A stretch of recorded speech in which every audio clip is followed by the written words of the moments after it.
Küçük oyuncak tamircileri.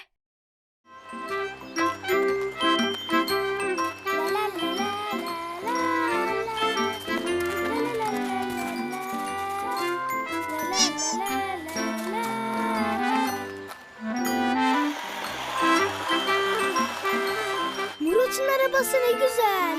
Evet, abim de çok seviyor. Hep onunla oynuyor. Hadi Mete, Elif bizi bekliyor. Nilo'ya oyuncaklara bak. Çok güzeller.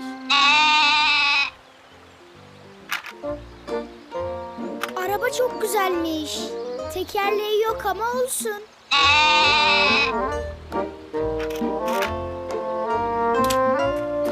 Trene bak. Vagonu yok ama yine de çok güzel. Ne işi var bu oyuncakların kapı önünde? Bu oyuncaklar bozuk.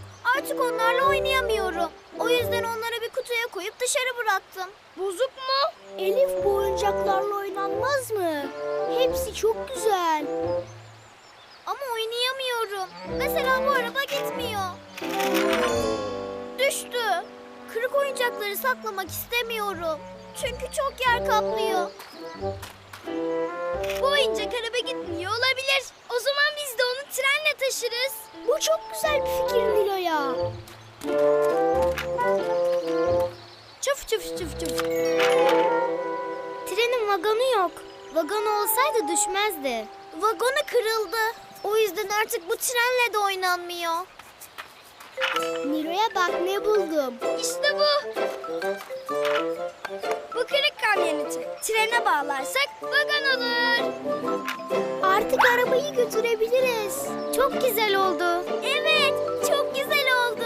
Arkadaşlar, aklıma çok güzel bir fikir geldi. Neden oyuncak tamircisi olmuyoruz?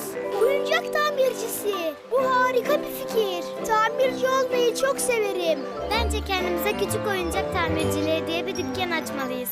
Hadi hemen açalım. İşte karşınızda oyuncak tamircileri. Arabamın tekeri, trenimin vagonu, bebeğimin elbisesi, kamyonumun kasası, bisikletin kornası, uçurtmanın çıtası. Bozulmuş olsa da, kırılmış olsa da üzülmüyorum. Oyuncak tamircisi olduk, hepsini tamir ediyoruz. Bozulmuş olsa da, kırılmış olsa da üzülmüyorum. Oyuncak tamircisi olduk, hepsini tamir ediyoruz. İşte karşınızda oyuncak tamircileri. Acil durum, acil durum. Oyuncak tamircileri yetişin. Ne oldu Mete? Murat'ın oyuncak itfaiye arabası vardı ya. Ne olmuş ona? Bozulmuş, çalışmıyormuş. Niye bozulmuş acaba? Hadi hemen gidip tamir edelim.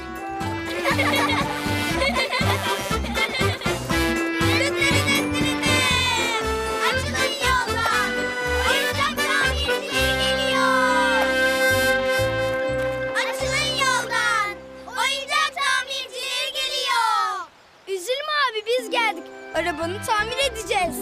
Olmuyor, Nilo'ya çalışmıyor. Hasar tespiti yapıldı. Lambalar sağlam görünüyor. Çözüm bulunamadı. Mete, arabamı daha çok bozacaksın. Merak etme Murat. Ben bu işin ustasıyım. Ne yaptığımı biliyorum. Bence bu araba tamir olmuyor. Demek tamir olmayan oyuncaklar da varmış. Her şey sağlam görünüyor ama bir şeyleri eksik olmalı. Buldum. Şimdi arabayı çalıştıracağım.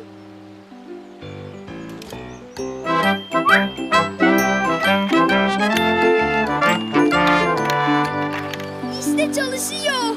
Teşekkür ederim Nilo'ya. Nasıl yaptın Nilo'ya? Bir şey yapmadım ki. Sadece pillerini değiştirdim. Meğer oyuncağın pili bitmiş.